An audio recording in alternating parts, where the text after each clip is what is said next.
High BP मतलब high blood pressure. Bharat में आज हाई बीपी के पेशेंट बढ़ते जा रहे हैं। प्रत्येक घर में बीपी के पेशेंट मिल जाते हैं। इसका कारण यह है कि मानसिक तनाव इतना ज्यादा बढ़ गया है जिसके कारण बीपी की प्रॉब्लम आ रही है। इस वीडियो को अधिक से अधिक लोगों को शेयर करें क्योंकि बहुत से लोगों को इस प्रॉब्लम से जूझ रहे हैं। हर उम्र में आपका ब्लड प्रेशर 120 और 80 होना चाहिए। इसे नॉर्मल ब्लड प्रेशर माना जाता है। हाई ब्लड प्रेशर क्या होता है ये आपको मालूम होना चाहिए। 130 के ऊपर सिस्टोलिक ब्लड प्रेशर को हाई ब्लड प्रेशर कहते हैं और डायस्टोलिक 90 के ऊपर 90 के ऊपर हो। बीपी की प्रॉब्लम लाइफस्टाइल डिसीज है। अनियमित खान पान, चिंता, तनाव, डिप्रेशन, एंजाइटी और शारीरिक श्रम का अभाव, टेंशन इसके मुख्य कारण माने गए हैं। तो आप अपनी लाइफस्टाइल में चेंज करके हाई बीपी की प्रॉब्लम को रिवर्स कर सकते हैं। मैंने अपने इस वीडियो को कई भागों में बांटा हुआ है। तो सबसे पहले आएगा कि बीपी के लक्षण क्या क्या होते हैं। दूसरा, अगर आपका हाई बीपी बढ़ा हुआ है तो आप घर में उसे कैसे कंट्रोल कर सकते हैं। तीसरा, बीपी वालों को खाने में क्या खाना चाहिए। चौथा, बीपी वालों को खाने में क्या क्या नहीं खाना चाहिए। नेक्स्ट, बीपी वालों को कौन कौन सी ड्रिंक पीना चाहिए। नेक्स्ट, आपको हाई बीपी वालों को कौन कौन सी सावधानी बरतनी चाहिए। तो सबसे पहले आते हैं बीपी की लक्षण की बात। तो अगर आपके सिर में दर्द होना, सिर में भारीपन होना, थकान महसूस होना, कमजोरी महसूस होना, सीने में दर्द होना, सांस लेने में तकलीफ होना, अनियमित दिल की धड़कन बढ़ जाना, नाक से खून आना, धुंधला दिखाई देना, चक्कर आना, बेहोश होना, उल्टी की इच्छा होना मतलब जी मचलाना, बेचैनी घबराहट महसूस होना, ठंडी रूखी सूखी पतली स्किन का होना, ये बीपी के लक्षण माने जाते हैं। तो बीपी को सेकंड में आते हैं। तुरंत बीपी को आप घर में बढ़े हुए बीपी को कैसे कंट्रोल कर सकते हैं। तो सबसे पहले आपको एक टब में गुनगुना पानी ले लीजिए और अपने पैर डालकर बैठ जाइए या गर्म पानी से नहा लीजिए। इससे बीपी कंट्रोल हो जाएगा।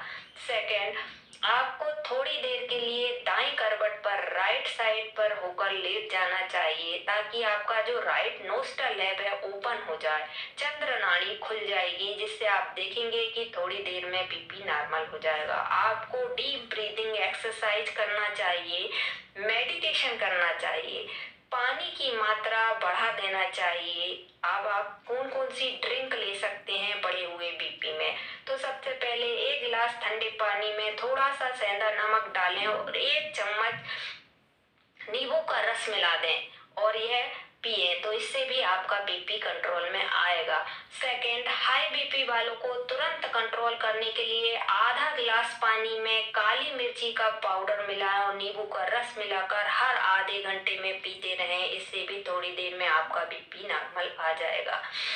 दालचीनी का पाउडर लें। रोज सवेरे आधा चम्मच दालचीनी का पाउडर गुनगुने पानी के साथ लें। आपको नॉर्मल टी की अपेक्षा ग्रीन टी पीना चाहिए। आपको हरी इलायची की चाय भी जरूर पीना चाहिए। हरी इलायची को मिक्सर में से निकाल कर पानी में उबाल कर पिए बिना शक्कर के। अब बात आती है कि बीपी के पेशेंट को खाने में क्या क्या खाना चाहिए। तो सबसे पहले बीपी के पेशेंट को पानी की मात्रा भरपूर पीना चाहिए। दूसरा, केला भरपूर मात्रा में खाना चाहिए क्योंकि केले में पोटेशियम रहता है। तीसरा, टमाटर ज्यादा प्रमाण में खाना चाहिए क्योंकि ये विटामिन से भरपूर होता है जिससे खून की धमनी में फैटी एसिड नहीं जमने देता। आपको लहसुन का सेवन करना चाहिए। इससे कोलेस्ट्रॉल जो आपकी कोलेस्ट्रॉल की प्रॉब्लम है वह भी कंट्रोल में रहता है। आपको low fat paneer, low fat दही और लो फैट दूध पीना चाहिए। आपको ड्राई फ्रूट्स और में बादाम लेना चाहिए, अखरोट लेना चाहिए, पिस्ता लेना चाहिए, काजू लेना चाहिए। आपको सीड्स में कद्दू के सीड्स लेना चाहिए, सूर्यमुखी के जो बीज रहते हैं उन्हें लेना चाहिए और अलसी के बीज लेना चाहिए क्योंकि उसमें ओमेगा 3 की मात्रा भरपूर होती है। ओमेगा 3 फैटी एसिड लें जिसमें अलसी के बीज प्रमुख माने जाते हैं और फैटी फिश में भी ओमेगा 3 रहता है। सारी दालों को आपको खाना चाहिए। आपको मूली के पत्ते और चुकंदर के पत्ते पीसकर जूस बना लें और उसे पीना चाहिए। आपको चुकंदर का जूस भी जरूर पीना चाहिए। आपको डार्क चॉकलेट जो आती है वह भी खाना चाहिए, क्योंकि उसमें कोका की मात्रा बहुत ज्यादा रहती है।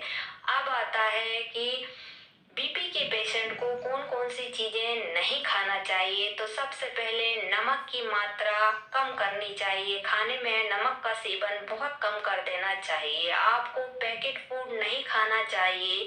चिप्स, टमाटो सॉस, साल्ट की मात्रा जिनमें ज्यादा रहती है, कुरकुरे हुए, चिप्स हुए, टमाटो केचप हुए, इन्हें अवॉइड करना चाहिए, क्योंकि इनमें सोडियम की मात्रा ज्यादा रहती है।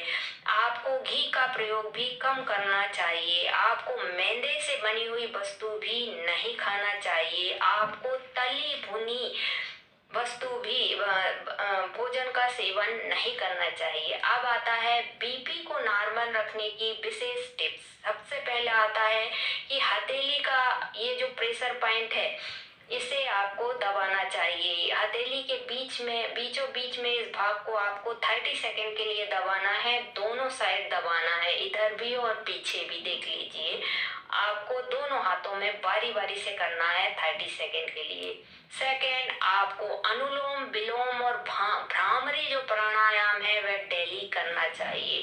थर्ड, अगर आप बयान मुद्रा जिसे बोलते हैं वह लगाना चाहिए। उसे कैसे लगाते हैं देख लीजिए।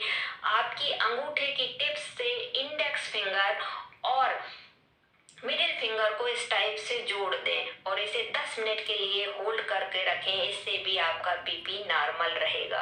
आपको हंसी मुद्रा भी लगाना चाहिए। इसके लिए आपको क्या करना है कि आपकी तीनों उंगलियां, इंडेक्स फिंगर, मिडिल फिंगर और रिंग फिंगर, तीनों को अंगूठे की टिप्स से इस टाइप से जोड़ दें। ये देख लीजिए, इसको जोड़ के 30 मिनट तक होल्ड करें।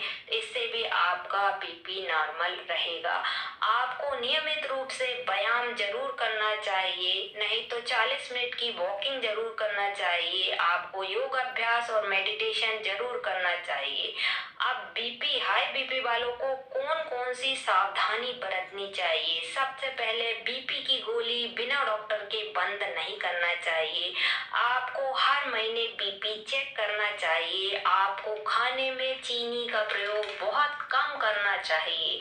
अल्कोहल और धूम्रपान से बचना चाहिए। बाजार की डिब्बाबंद चीजें आपको नहीं खाना चाहिए। चाट, पकौड़ी, फुल्की, तली भुनी चीजों को अवॉइड करना चाहिए। आपको रोज योग अभ्यास करना चाहिए, वॉकिंग करना चाहिए और अपने आप को टेंशन और चिंता से मुक्त रखना चाहिए।